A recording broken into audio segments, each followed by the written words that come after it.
Bien, bonjour à tous et à toutes et à tous. Voilà, nous allons essayer de commencer à l'heure, cet atelier qui participe à la déclinaison pratique de la manière de mettre en œuvre la pensée sociale chrétienne dans nos entreprises, en parlant de pratico-pratique avec l'action et des témoignages. Donc en deux temps, un premier temps, nous allons avoir donc deux témoignages sur le sujet, avec une première introduction sur cette question de la dignité en entreprise. Et puis ensuite, ça sera à vous, à nous, donc de réfléchir sur ce sujet, ensuite de mettre ça en commun en petits groupes, et ensuite il y aura une restitution en plénière. Voilà, je passe la parole à Nicolas Masson, qui va introduire ce sujet sur la dignité en entreprise. D'autant que quand on parle des principes de la pensée sociale, la dignité est vraiment le principe socle. C'est celui qui va nourrir et donner du sens à tous les autres. Et quand on parle de dignité, c'est peut-être aussi intéressant de faire un tout petit rapide retour historique et de rappeler dans quelle situation on est aujourd'hui. Se rappeler qu'au XXe siècle, eh bien, on a eu un cortège d'atteinte à la dignité de l'homme. On connaît bien sûr, il y a eu la Shoah, et tout un cortège d'horreur, que ce soit dans l'Ukraine, ou également dans les révolutions culturelles chinoises, le Cambodge, etc. Il y a eu toute une période où on a eu quelque chose d'extrêmement violent au cours du XXe siècle. Le XXIe siècle, sans doute, un certain nombre de prises de conscience, mais certainement aussi de nouveaux risques. Risques sur les atteintes à la vie, risques également sur les pauvretés, les écarts de pauvreté qui deviennent de plus en plus forts, y compris dans nos sociétés, et également risques qu'on a un peu évoqués sur le transhumanisme et l'évolution de nouvelles idéologies par rapport. Donc, cette réflexion sur ce que peut être l'homme, ce que peut être la dignité de l'homme, est certainement non seulement au cœur de la pensée sociale, mais il est aussi au cœur de l'évolution de nos sociétés. Et pour introduire cet élément-là, on peut revenir à une phrase du Christ, une phrase de l'Évangile, quand le Christ regarde Zachée, il le vit et il l'aima. Et cette phrase doit peut-être nous inspirer dans ce qu'est finalement cette dignité sous le regard du Christ. Montons d'un cran, mais tout simplement, l'homme a été créé à l'image de Dieu. Et que veut dire être image de Dieu? Parce que quand on dit la dignité, c'est qu'est-ce qu'il porte en lui de cette image, de cette divinité. Il y a quelques éléments, et ce n'est certainement pas les seuls. Le premier, c'est que Dieu nous aime infiniment. Et il nous a demandé de nous aimer les uns les autres comme il nous a aimés. Et ce qui veut dire que dans cette dignité, eh bien, il y a peut-être d'abord cette possibilité d'aimer et d'être aimé. Il y a également le fait d'être en co-création, le fait de pouvoir contribuer, non pas d'être le créateur, mais de pouvoir continuer cette rôle que d'ailleurs nous aimons tant comme entrepreneurs, mais de continuer ce rôle de contribution de la création, et bien également, finalement, il y a ce rôle que l'on peut trouver dans ces dignités. Et puis, on a aussi cette quête de vérité. Le Seigneur a dit, je suis la vérité.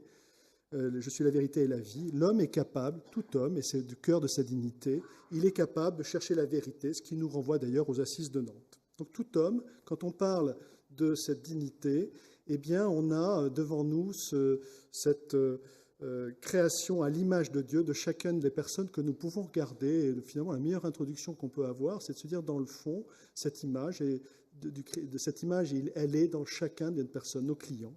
Chacun de nos collaborateurs, chacun de vous, là que je vois, sont là. Ça peut être aussi quand je suis assis dans le métro, les gens que je regarde autour de moi, eh bien, ils sont à l'image de Christ. Les orthodoxes, d'ailleurs, vont un tout petit peu plus loin. Ils disent ils sont le Christ. Et on est bien là sur ce qui fonde la dignité. Alors, dans la dignité, il y a plein de sujets. Alors, ça fonde toute la pensée sociale. C'est tous les sujets du travail. Et puis tous les sujets, par exemple, très intéressants, c'est les sujets de la fragilité. Comme Hervé est là, je voudrais en parler 2 secondes. Et on voit bien que cette fragilité, elle est claire qu'une façon d'évaluer finalement la qualité de fonctionnement d'une société ou d'une entreprise, elle est liée à la façon dont les fragilités sont prises en compte. Fragilité soit que nous avons chacun de nous, hein, difficulté à dire, difficulté dans les compétences, mauvaise humeur, etc., ou même fragilité familiale que nous pouvons avoir, ou des personnes qui portent des handicaps physiques, psychologiques, etc., etc. Et la façon dont la fragilité est prise en compte dans une société, quelle qu'elle soit, est finalement le meilleur marqueur de la qualité humaine de cette société.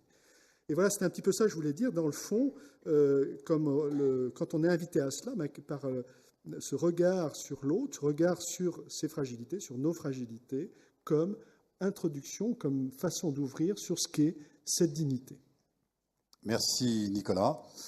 Alors maintenant, donc, nous allons pouvoir illustrer cette mise en œuvre autour de la dignité, donc avec deux invités que je vais laisser se présenter dans un premier temps, et puis ensuite ils vont nous témoigner de leur expérience d'intégration de cette dignité dans leurs entreprises. Je commence par Romain Chalumeau. Bonjour, bonjour à tous. Donc je fais partie des EDC du groupe de Barcelone. J'ai 41 ans, marié, 4 enfants. Et j'ai donc créé l'entreprise Laboratoire Grandfontaine en 2012-2013. Et notre activité est centrée autour du développement, la conception du développement et de la commercialisation de produits de nutrition médicale. On a un chiffre d'affaires aujourd'hui près de 7 millions d'euros. On commercialise nos produits dans une dizaine de pays. Et notre mission, c'est d'améliorer la qualité de vie des patients qui sont dénutris, qui ont des besoins spécifiques, qui ne mangent plus ou qui sont malades, des diabétiques, des cancéreux.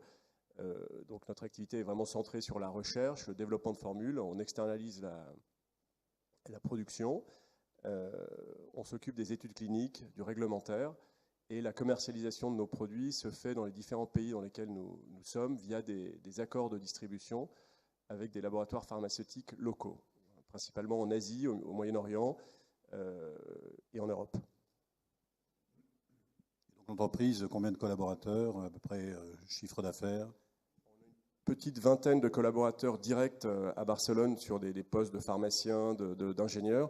Ensuite, on a une centaine de visiteurs médicaux dans les différents pays, mais qui ne sont pas portés par l'entreprise, qui sont financés par l'entreprise, mais sur le payroll de nos partenaires. Merci beaucoup. Je passe la parole à Hervé Baul.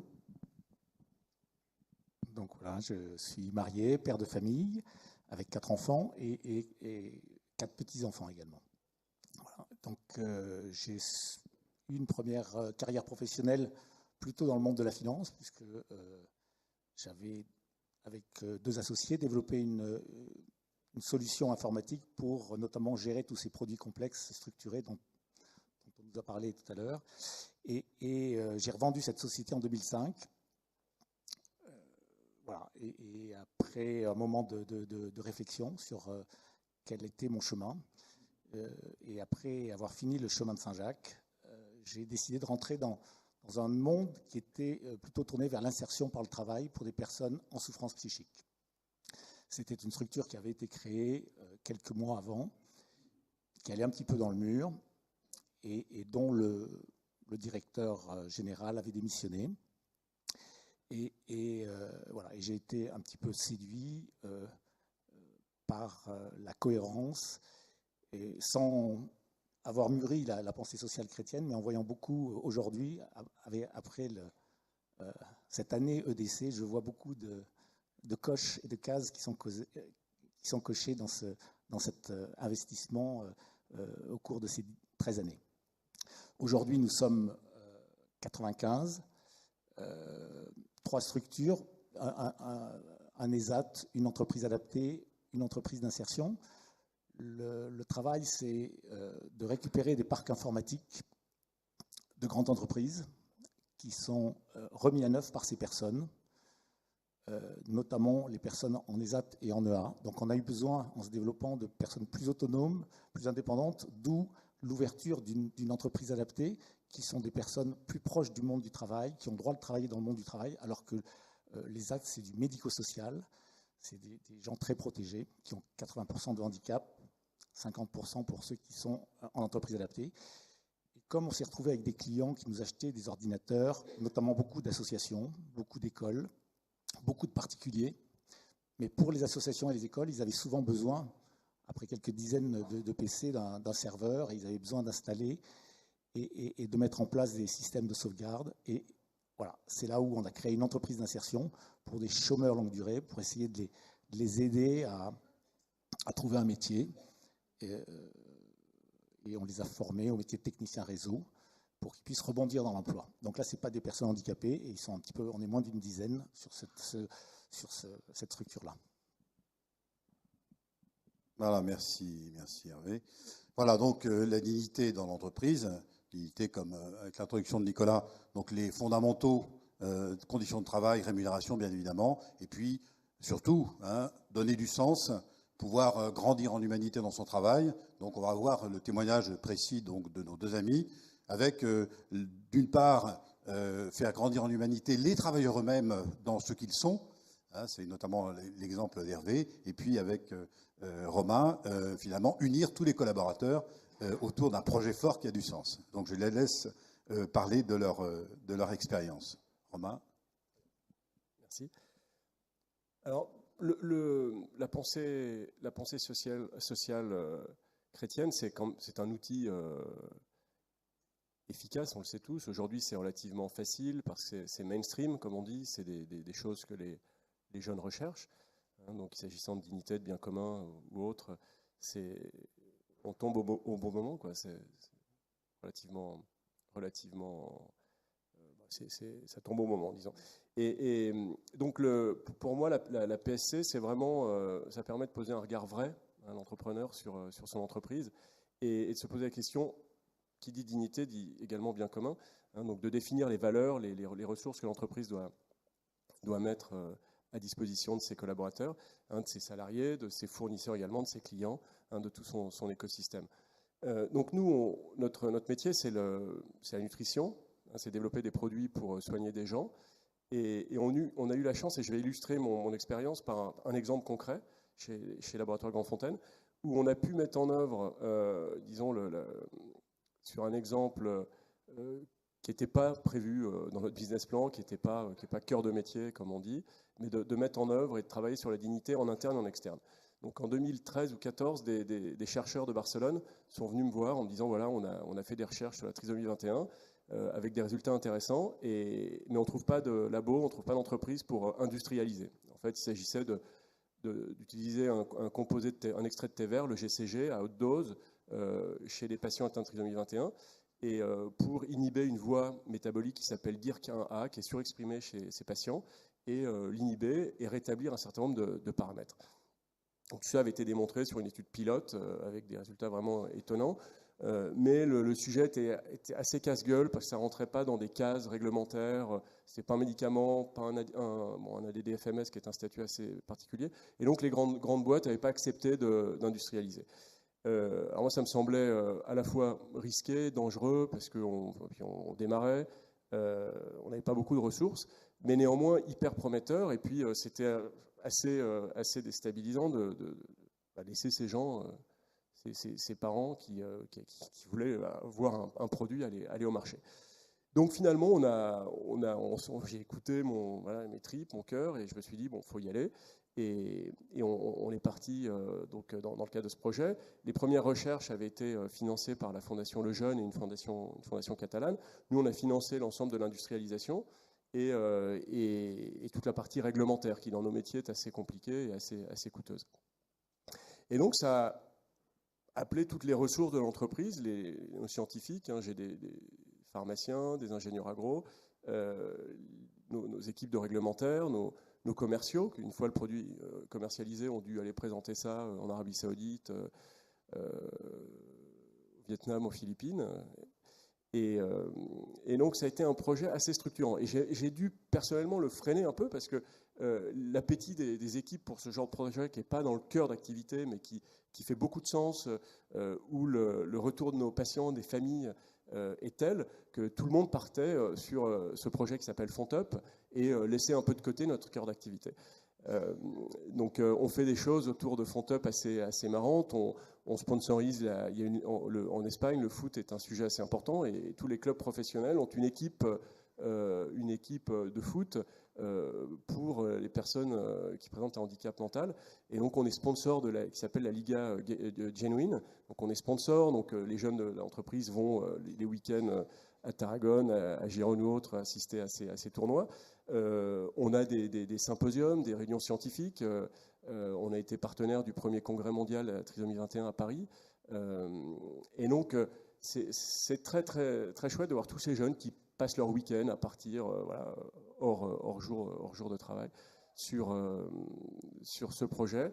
Et au fond, quand je leur demande, et puis là, pour préparer un peu cette réunion, je leur dis, bon, okay, de quoi je peux parler, quel projet je peux présenter. Et c'était évident, quoi. Il fallait présenter FontUp, qui pour nous est probablement le projet qui représente moins de 1% du chiffre d'affaires de la boîte, mais 90% du sens de ce qu'on peut faire. Et alors j'avais préparé un slide où on pouvait voir quelques photos. On vit avec ces associations en France, en Espagne. On a lancé le produit au Chili, on a lancé le produit en Hongrie. Alors quand je dis lancer ce produit, c'est vendre 200 ou 300 boîtes. Donc évidemment, le coût du voyage de mes équipes là-bas est absolument pas remboursé par les quelques ventes. Mais disons qu'on a réussi à initier ce mouvement, à tel point qu'on a convaincu d'autres associations et d'autres financements. On lance une étude actuellement sur les enfants, parce que notre première étude était sur des adultes. Donc on a un essai clinique qui a démarré en janvier, qui est à nouveau cofinancé par la Fondation Le Jeune, et donc sur des enfants de plus d'1 an, dont on aura les résultats, je pense, en début d'année prochaine. Ceci nous a permis de publier quand même la première étude dans le Lancet Journal of Neurology, donc qui est une revue de classe mondiale en termes de publication scientifique. Et donc aujourd'hui, après 3-4 ans de projet, je trouve qu'on a eu la chance, compte tenu de notre activité, de pouvoir allier notre métier, qui est la nutrition, la prise en charge nutritionnelle, la création de sens en interne, participer au bien commun en externe, en apportant une solution. Alors évidemment, on ne guérit pas la maladie, mais on a des témoignages assez enthousiasmants des familles. Et donc, aujourd'hui, je pense que Grand Fontaine, qui est une entreprise qui fonctionne bien, qui est en croissance, globalement on double notre chiffre d'affaires tous les ans. L'analyse du succès de Grand Fontaine, c'est en partie ce projet qui a aucun sens économique, parce qu'on ne gagne pas d'argent, on en perd, qui n'est pas cœur de métier, mais qui probablement a donné la cohésion à l'équipe, qui nous permet d'affronter des problèmes sur notre métier rentable, qui crée de la fidélité, de la loyauté. On a une politique de rémunération en entreprise qui est conforme au marché, qui n'est pas au-dessus du marché. Donc, ayant des jeunes ingénieurs, pharmaciens, je suis en concurrence avec des grandes boîtes qui payent mieux. Mais les gens, je pense, restent par fidélité, par loyauté à ce projet FontUp, en se disant, bon, ben ouais, si je pars chez Nestlé ou chez Danone, qui est-ce qui va parler de FontUp au congrès de Valladolid au mois de juin? Donc, voilà, donc un exemple concret de dignité, et c'est quelque chose qui est tombé du ciel parce qu'on n'a pas été le chercher, on nous l'a amené, on l'a simplement accueilli, et on a irrigué un peu cette petite graine, et aujourd'hui c'est une belle histoire, et je pense qu'on en est vraiment au début, parce que je pense que l'EGCG, c'est un des axes thérapeutiques fondamentaux sur la trisomie 21, et également sur un métier qui est plus cœur business pour nous, qui est Alzheimer. Merci Romain, on applaudit.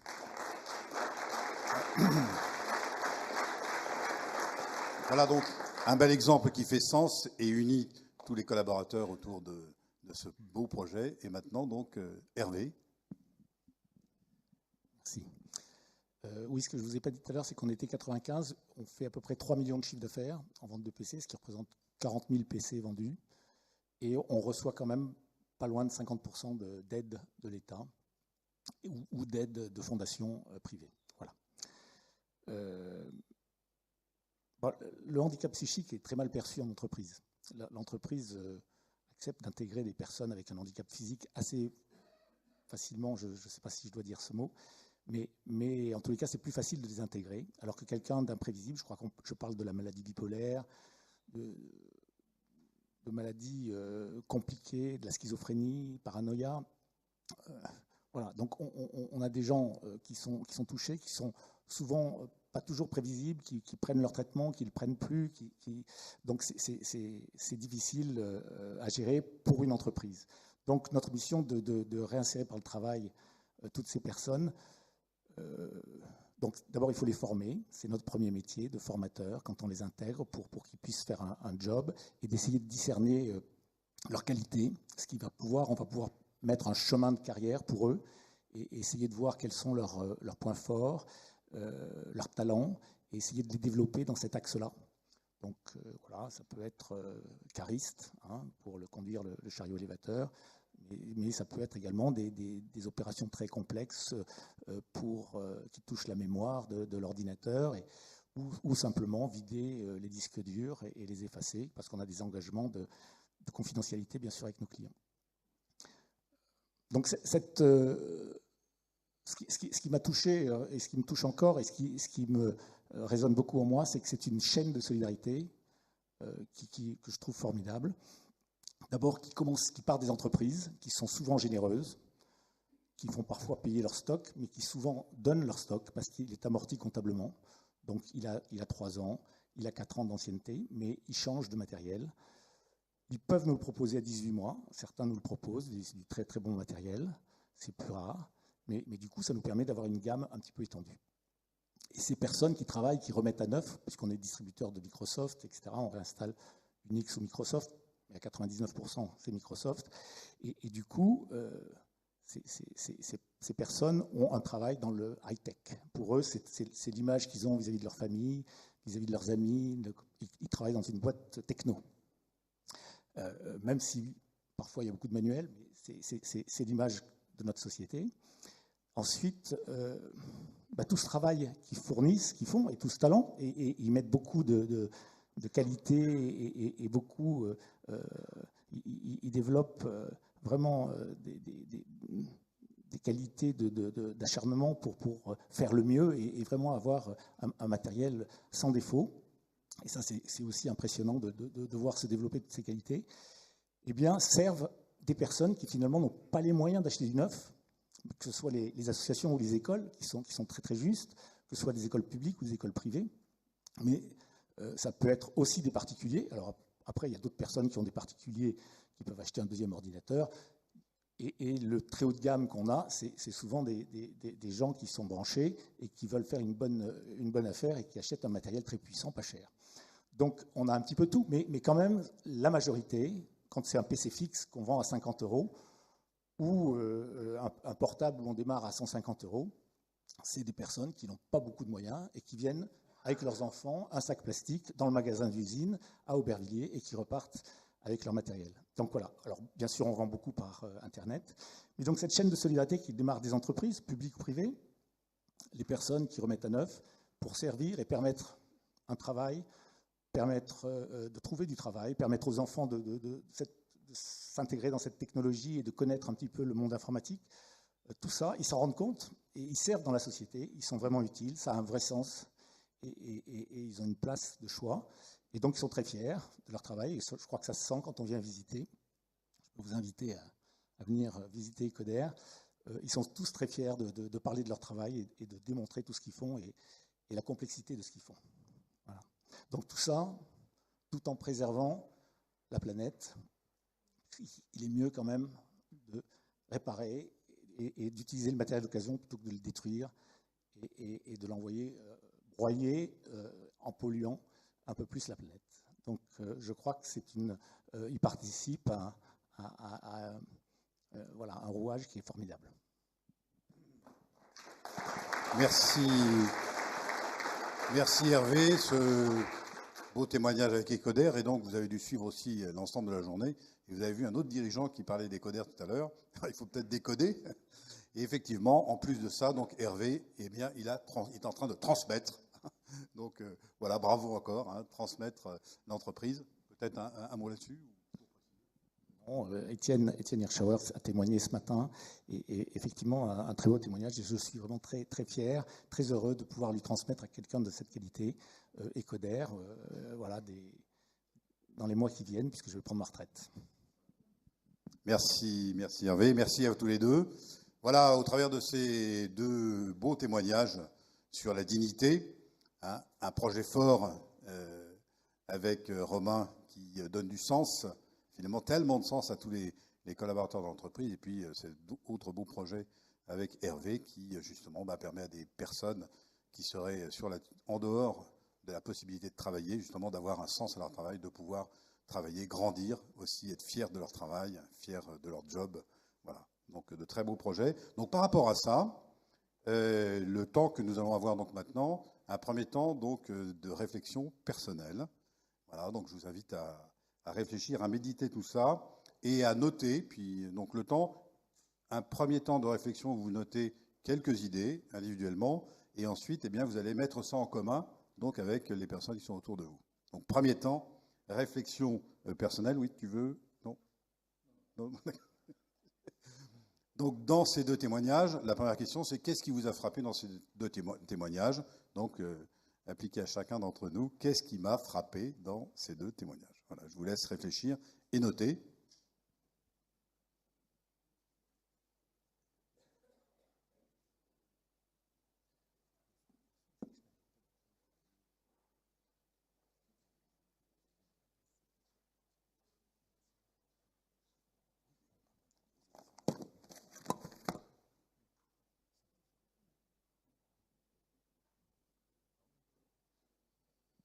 Voilà, donc première question, qu'est-ce qui m'a marqué dans ces deux témoignages et pourquoi?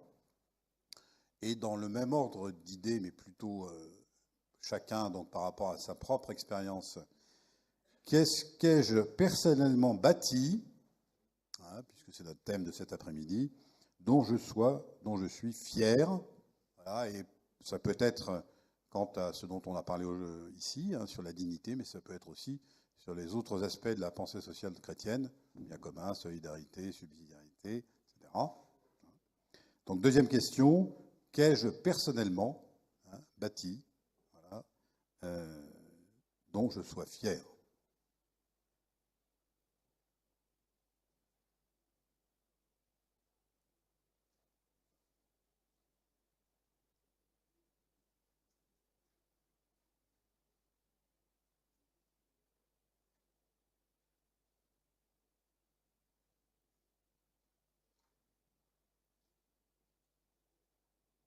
Voilà, qu'ai-je personnellement bâti, dont je sois fier. Et donc, pour ceux qui sèchent sur le sujet, pour tous les autres, la troisième question va venir à notre secours à tous. C'est qu'est-ce que je m'engage à bâtir prochainement voilà, dans mon entreprise, hein, pour mettre en pratique ces différents thèmes de la pensée sociale, et par exemple celui de la dignité dont nous avons parlé, dont nous parlons ici. Voilà les trois questions. Qu'est-ce qui m'a marqué dans ces témoignages? Qu'est-ce que j'ai personnellement réalisé, bâti dans mon entreprise en la matière? Et troisième question, qu'est-ce que je m'engage à mettre en œuvre dans mon entreprise voilà, prochainement? Voilà, maintenant vient le temps du partage. Et donc, vous allez vous mettre avec vos voisins, hein, par groupe de 3-4, et donc vous mettez en commun vos réponses à ces trois questions.